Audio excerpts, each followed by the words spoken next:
নমস্কার, রত্নাস রেসিপিতে সবাইকে স্বাগতম। বাসায় অনেক সময় কেউ পেঁপে খেতে চায় না বা একঘেয়েমি পেঁপের তরকারি সবসময় ভালো লাগে না। এভাবে কষা মাংসের স্বাদে পেঁপের তরকারি একবার রান্না করে দেখুন, বাসার সবাই অনেক বেশি পছন্দ করবে। আর এই তরকারি ভাত, রুটি, পরোটার সাথেও খেতেও ভীষণই ভালো লাগবে। তাহলে চলুন দেরি না করে রেসিপিটি দেখে নেওয়া যাক। প্রথমে আমি কড়াইতে সয়াবিন তেল দিয়ে নিলাম। এর মধ্যে দিয়ে দিব আগে থেকে কেটে রাখা পেঁপে এবং আলু। আমি আলু এবং পেঁপেগুলো একই রকম সাইজে কেটে নিয়েছি। এর মধ্যে সামান্য লবণ এবং সামান্য হলুদ গুঁড়ো দিয়ে দিলাম। এখন পেঁপেগুলোকে লাল লাল করে ভেজে নিব।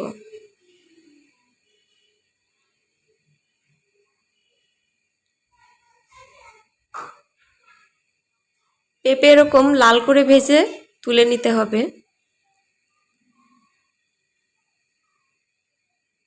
আমি একটা চামচের সাহায্যে সমস্ত পেঁপেগুলোকে তুলে নিলাম। এই তেলের মধ্যেই দিয়ে দিব গোটা জিরে, একটা শুকনো লঙ্কা এবং একটা তেজপাতা। ফোড়নটা হালকা ভেজে নিয়ে এর মধ্যে দিয়ে দিব 2টা মিডিয়াম সাইজের পেঁয়াজ কুচি। পেঁয়াজটা হালকা ভেজে নিব কাঁচা গন্ধ চলে যাওয়া পর্যন্ত। এর মধ্যে দিয়ে দিব আদা রসুন বাটা 1 চা চামচ, জিরে বাটা 1 চা চামচ, 4টা শুকনো লঙ্কা বাটা, হলুদ গুঁড়ো 1/2 চা চামচ, স্বাদ মতো লবণ।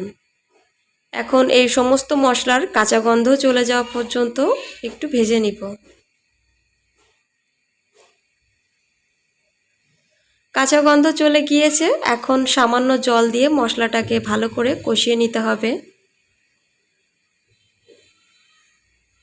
মশলা কষানো হয়ে গিয়েছে। এর মধ্যে আগে থেকে ভেজে রাখা আলু এবং পেঁপেগুলো দিয়ে দিব।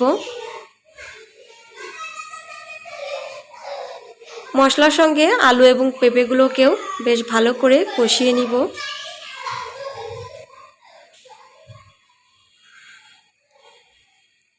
কষানো হয়ে গিয়েছে। পেঁপে থেকে কিন্তু তেল ছেড়ে দিয়েছে। এখন দিয়ে দিব গরম জল।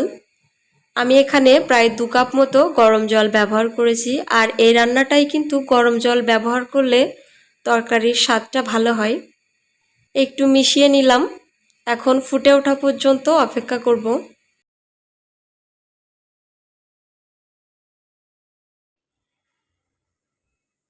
ঝোলটা ফুটে উঠেছে, আবারও একটু মিশিয়ে নিচ্ছি।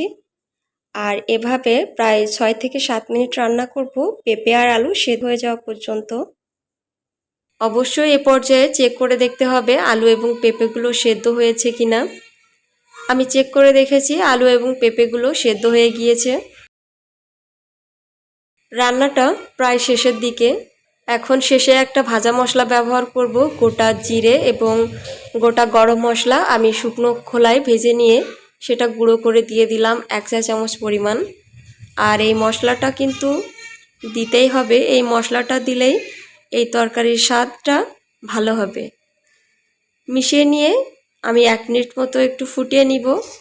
আর এরপর চুলাটাকে অফ করে দিব। যদি ভিডিওটি ভালো লেগে থাকে আমার চ্যানেলটিকে সাবস্ক্রাইব করে রাখার অনুরোধ রইল। আর যদি ফেসবুক থেকে ভিডিওটি দেখে থাকেন অবশ্যই পেজটিকে ফলো দিয়ে লাইক, কমেন্ট, শেয়ার করবেন।